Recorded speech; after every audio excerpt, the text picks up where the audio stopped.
Tuhan bersamamu. Inilah Injil suci menurut Santo Matius. Pada suatu hari Yesus naik ke dalam perahu dan murid-muridnya mengikuti dia. Sekonyong-konyong mengamuklah angin ribut di danau itu sehingga perahu ditimbus gelombang. Tetapi Yesus tidur. Maka murid-muridnya membangunkan dia, katanya, "Tuhan, tolonglah, kami binasa." Yesus berkata kepada mereka, "Mengapa kalian takut, hai orang yang kurang percaya?" Lalu bangunlah Yesus menghadap angin dan danau, maka danau menjadi teduh sekali. Dan heranlah orang-orang itu, katanya, "Orang apakah dia ini, sehingga angin dan danau pun taat kepadanya?" Demikianlah sabda Tuhan. Ibu, Bapak, Saudari, saudara terkasih dalam Tuhan, tentu ada satu tujuan tersendiri sehingga Tuhan itu naik perahu. Mungkin karena tujuannya mau nyebrang danau, atau tujuannya mungkin untuk healing, mungkin Tuhan Yesus karena capek, karena banyak sekali tugas pelayanan sehingga dia butuh healing mungkin. Tetapi yang jelas adalah Tuhan Yesus naik di perahu.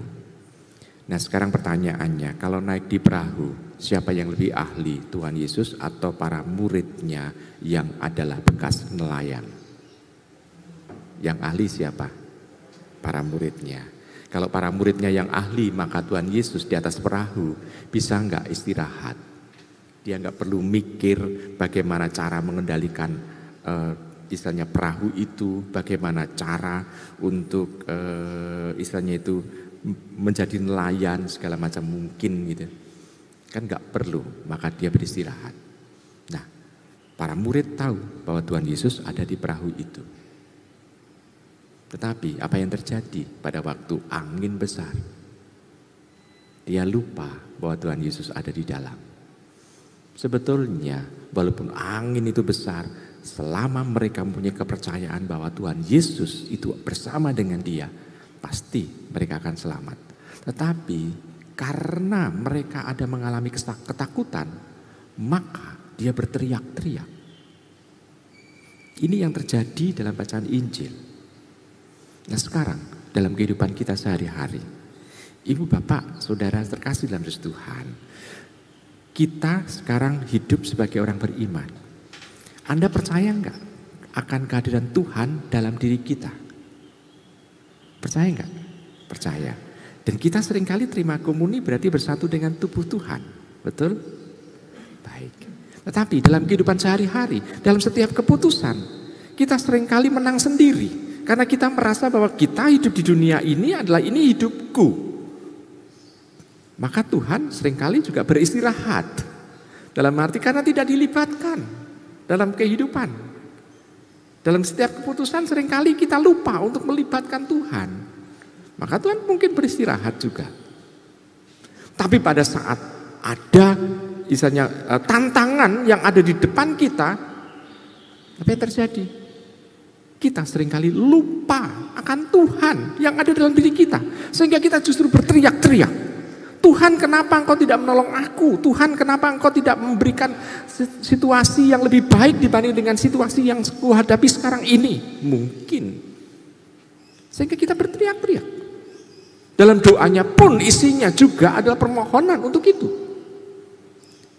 Orang lupa bahwa Tuhan itu dalam dirinya. Yang main adalah apa? Pikirannya sendiri.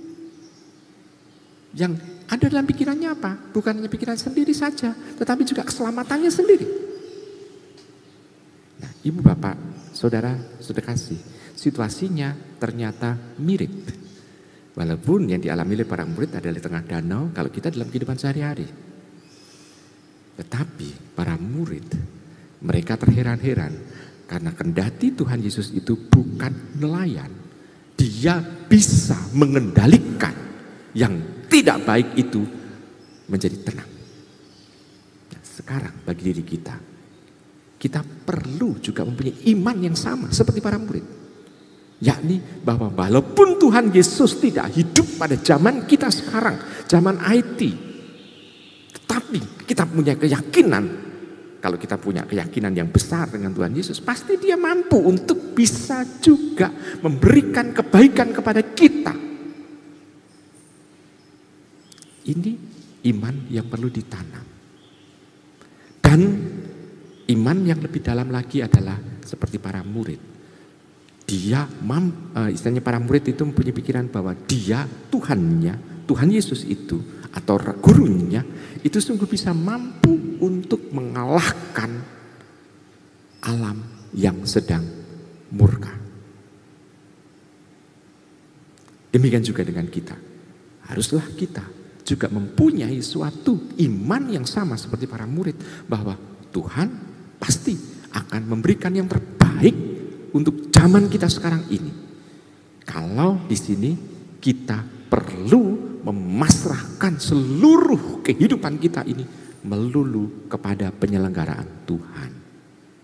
Nah, Tuhan ini menginginkan kita supaya kita menyerahkan seluruhnya kepada Tuhan. Dengan seperti itu Tuhan bisa bertindak. Kita memang memohon kepada Tuhan, tetapi kita beri enggak kesempatan Tuhan bertindak. Caranya adalah kita masrahke, karena kita sudah berseru kepada Tuhan, maka kita harus berani untuk menyerahkan seluruh kehidupan kita kepada Tuhan, sehingga saat Tuhan bertindak itu sungguh-sungguh bisa paripurna.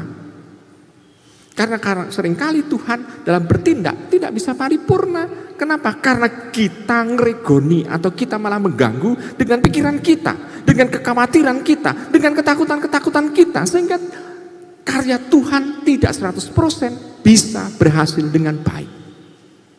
Maka kalau kita sudah mau untuk menyerahkan ini, Tuhan bertindak, maka kita harus masrahkan seluruhnya, termasuk kehidupan kita, hidup kita, nyawa kita pasrahkan kepada Tuhan, sehingga Tuhan bisa bertindak dengan baik. Sehingga apa yang ada dalam diri kita, di depan kita ini tidak lagi menakutkan dan tidak lagi mengkhawatirkan. Maka iman inilah yang perlu kita bangun dalam kehidupan kita sehari-hari. Selamat merenungkan.